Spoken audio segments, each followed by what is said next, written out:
Check. Yep, it works.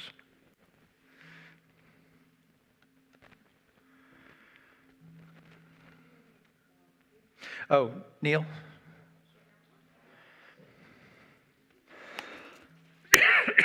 Excuse me.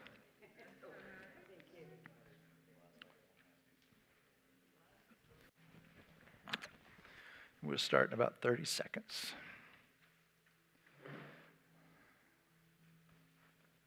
Ouch.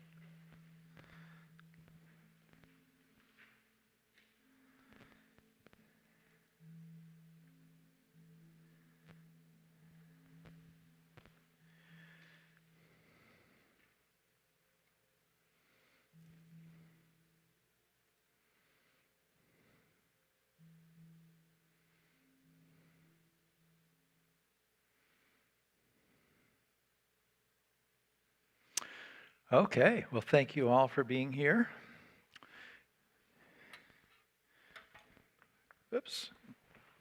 As soon as I get through dropping things, we'll start with the verse of the Kesa.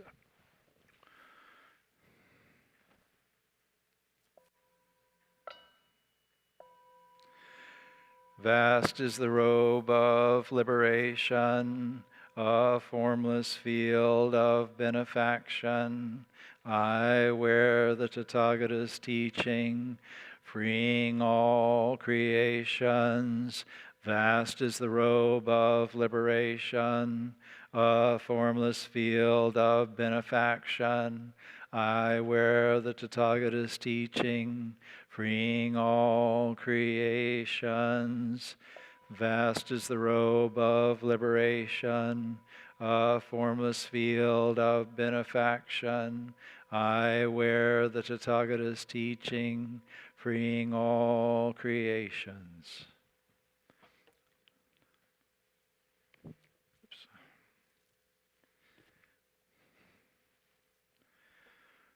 Gata of Atonement.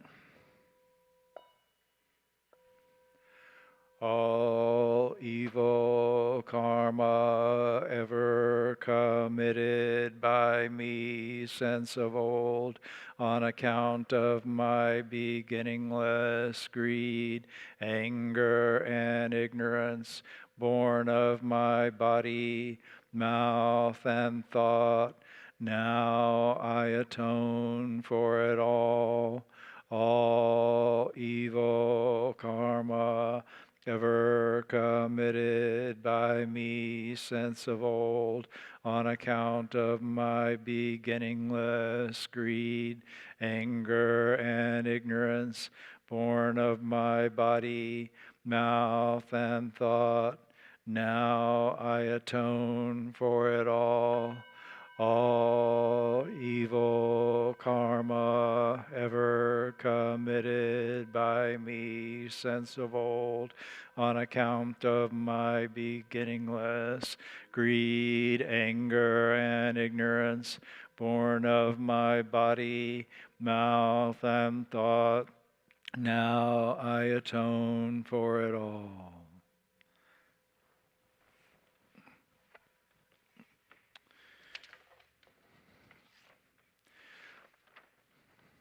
Please stand.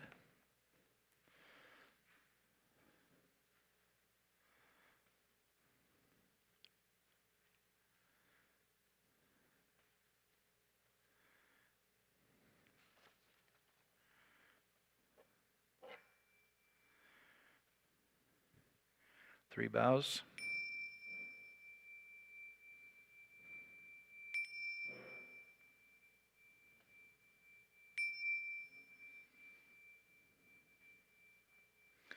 The fragrance of this incense invites the awakened mind to be present with us. It fills our sacred space, guards our minds from wrong thinking. The fragrance of this incense unites us with virtue, mindfulness, and wisdom. We offer it on behalf of all beings.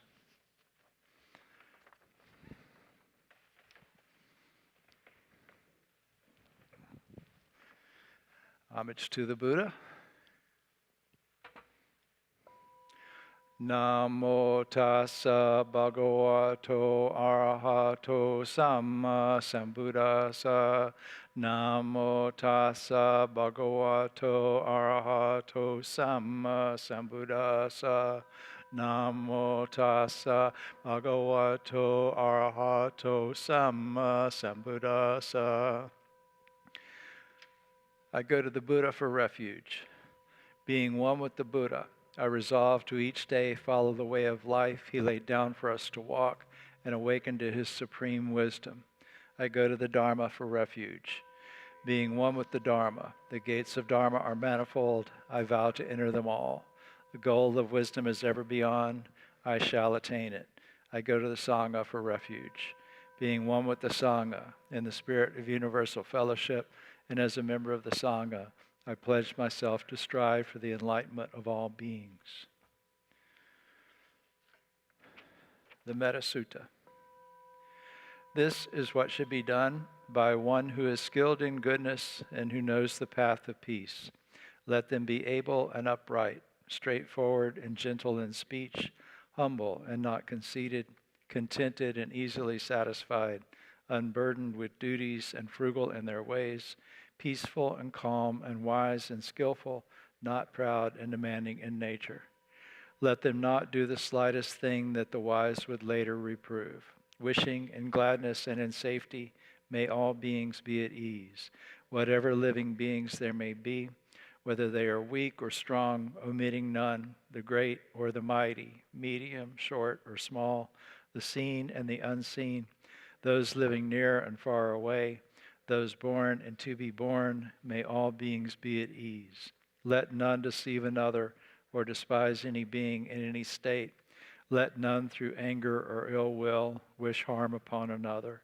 Even as a mother protects with her life her child, her only child, so with a boundless heart should one cherish all living beings, radiating kindness over the entire world, spreading upward to the skies and downward to the depths, outward and unbounded, freed from hatred and ill will, whether standing or walking, sitting or lying down, free from drowsiness. One should sustain this recollection. This is said to be the sublime abiding. By not holding to fixed views, the pure-hearted one, having clarity of vision, being freed from all sense desires, is not born again into the world of suffering. May I be happy and well. May no harm come to me. May I learn compassion. May all my friends, family, and those I love be happy and well. May no harm come to them. May they learn compassion. May all those troubled in body, mind, and spirit be happy and well. May no harm come to them. May they learn compassion. May all those who have hurt me in body, mind, and spirit be happy and well. May no harm come to them. May they learn compassion. May all those who I have hurt in body, mind, and spirit be happy and well. May no harm come to them. May they learn compassion. May all my enemies be happy and well. May no harm come to them. May they learn compassion. May all living beings be happy and well. May no harm come to them. May they learn compassion.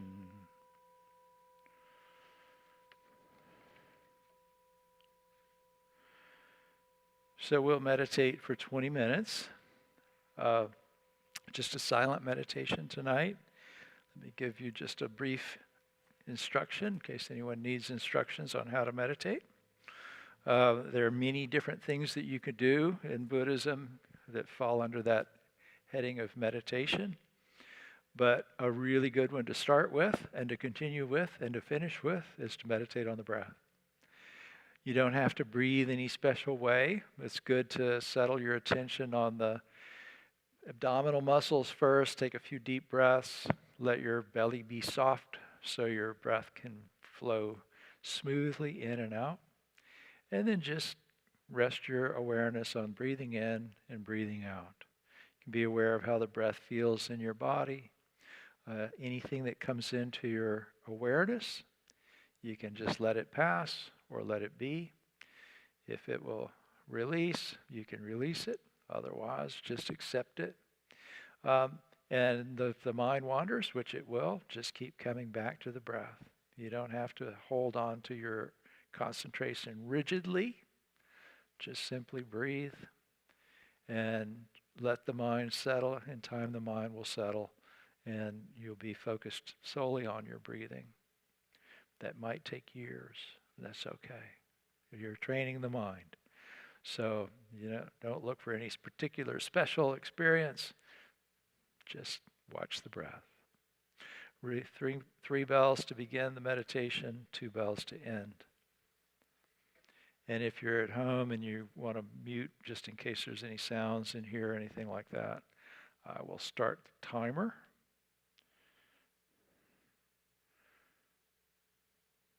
Right now.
Buddha nature pervades the whole universe, existing right here now, and reciting the sutras, hearing the Dharma, and training the mind. Great merit is attained. We dedicate this merit to the great Master Shakyamuni Buddha, the all-pervading and everlasting three treasures, to the 16 guardians and all protectors of the Dharma and their relations throughout space and time, to all ancestors of this Sangha and all beings in the Dharma world.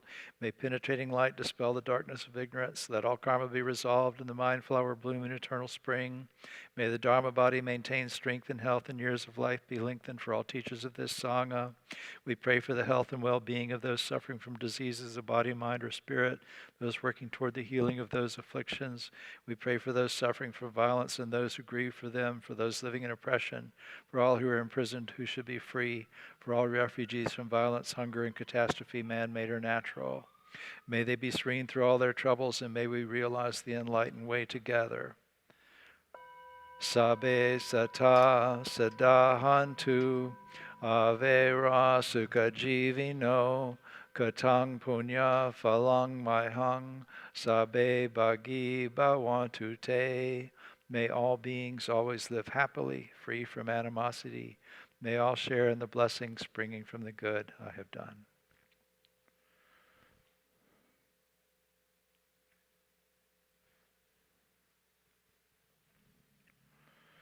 Let me just see what's going on YouTube. If there's anybody I need to respond to.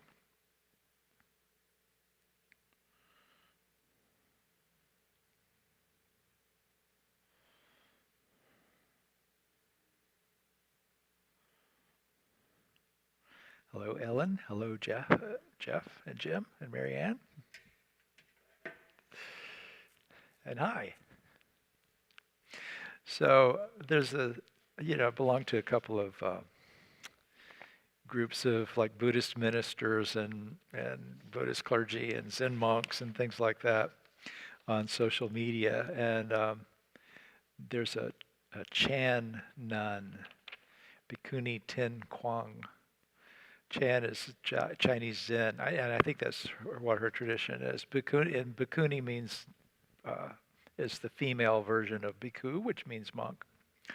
And so she posted this story in one of these groups, which I thought was just funny, and it has an interesting point, so I wanted to share it with you. So Sherlock Holmes and Dr. Watson were on a camping trip. And so they've been camping, they have had a hearty meal and a big bottle of wine. And so they crawl into their tent and go to sleep. And several hours later, Holmes wakes up and he nudges Watson. And he says, "Watson, look up and tell me what you see." And Watson says, "I see millions and millions of stars." "And what does that tell you, my dear Watson?" says Holmes.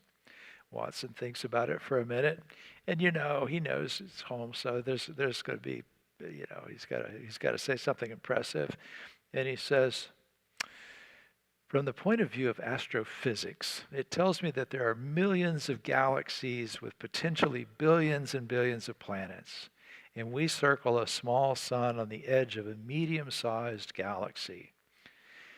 And then he says, "Astrologically, I observe that Saturn is in Leo, so we should be careful tomorrow. Chronologically, I deduce that the time is approximately 3:15. Theologically, I can see that God is all-powerful and that we are small and insignificant. Meteorologically, I suspect that we will have a beautiful sunny day tomorrow." And after saying all of this, he kind of relaxes, starts to fall back to sleep, and then he kind of gets a little bit edgy, and knowing Holmes, he's got to check with him. So he turns to Holmes and he says, "Sherlock, what do you see?" And Holmes says, "Watson, you missed the point. Someone has stolen our tent." So the point of this, is that a lot of the time we look at our minds tend to see what it expects to see, right? And wisdom really comes from seeing things that that we're not accustomed to seeing, not seeing what we've programmed ourselves and conditioned ourselves to see. And this kind of reminded me of what Dogen says uh, in the Ginjo Koan, is to learn what the path to Buddhahood is to learn what the true self is. A more poetic translation of that is to study the Buddha way is to study the self. But that's kind of what it means. To learn the path to Buddhahood is to study the true self. And to learn what the true self is to forget about the self. To study the self is to forget the self. To forget about the self is to become one with the whole universe. To become one with the whole universe is to be shed of my body and mind and their bodies and minds. The body and mind drops away. The distinction between my body and mind and everything else falls away. And the traces from this experience of awakening to one's enlightenment will quiet down and be traceless and infinite. It takes some time for all outer signs of being awake to disappear. So in other words, another way of looking at this is that if we set aside our preconceptions and our judgments and all of those things and just see what is free of all of that stuff, then there's no difference between my mind and the Buddha's mind. That's what it means to be Buddha, is to be free of all of those things. Now that doesn't mean that you don't need to know a few things and that kind of stuff. But it means be open to seeing what's there instead of what you've programmed yourself to see. Which means letting go of a lot of habits, and sometimes that's very uncomfortable. I was at the prison yesterday, and Doc is the Zen monk. He ordained in the prison 20 years ago, something like that. And he was talking about his New Year's resolutions, and he said that he had resolved that he was going to stop calling people dumbasses. And so about 5 minutes after he made this resolution, somebody around him, now, look, he's in a prison, right? He lives in a dorm in a prison. So I'm sure there are a lot of opportunities to judge others in such a setting. He said 5 minutes after he made the resolution, he called somebody a dumbass. Right? Because that's kind of what we're programmed to do. That's what we've conditioned ourselves to do, in his case anyway. And so when we do those kinds of things, we don't need to beat up on ourselves or anything like that. We just need to notice what we've done. We need to recognize that and try to do better the next time. So, being a Buddhist and being involved with several different cultures, I get to celebrate New Year like 3 times a year. So I get to make and break New Year's resolutions 3 times a year. And last night at Stetson, the Asian Pacific American Coalition had their New Year's event, the Lunar New Year, which was actually a week ago. But, it's scheduling and stuff like that. It just kind of worked out that they celebrated it last night. And I was talking about that with some students, about how, we have this opportunity to start fresh, and we resolve to live differently, and then we're kind of stuck with our habits, and so we do what we've been doing. But that's okay, because every breath is an opportunity to start fresh. And I know that sounds kind of cliched and trite probably to some of you, but it really is. Every moment is an opportunity just to start fresh, to let go of something that you've carried into this moment with you that you don't really need, to set aside some tendency to judge, to set aside some tendency to judge yourself even, and to just move forward free from that.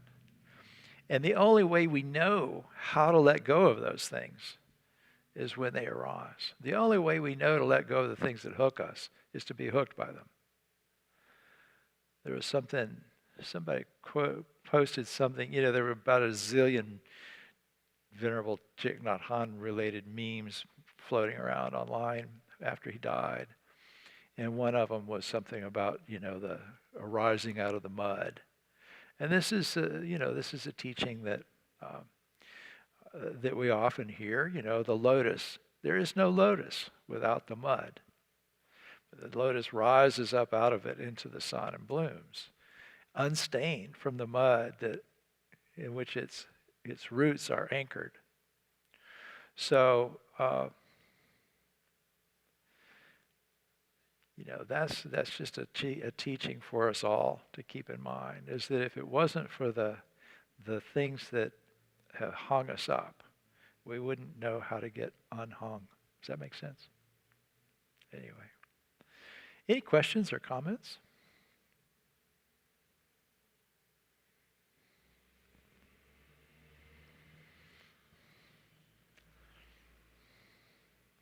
Anything at all. Doesn't have to be about what I just said. Any questions at all?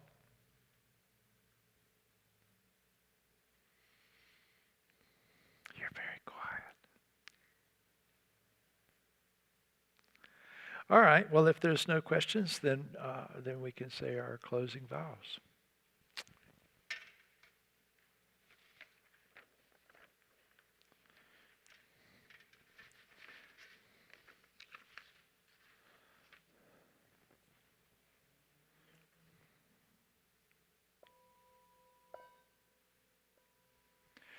Creations are numberless.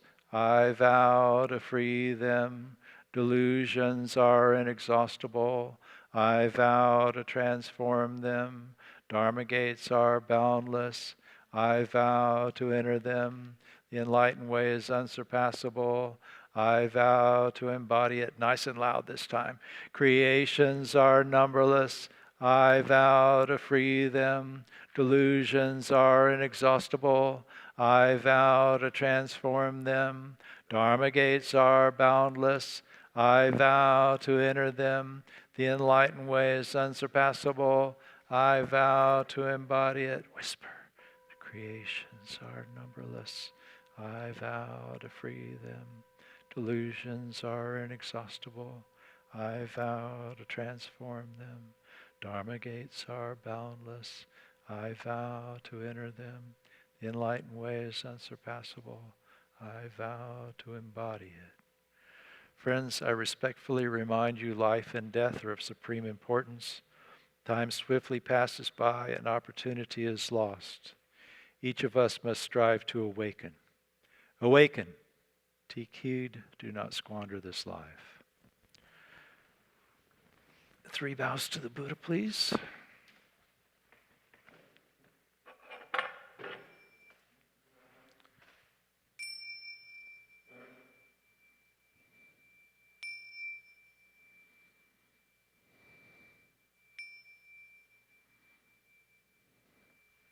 To the teacher. To each other.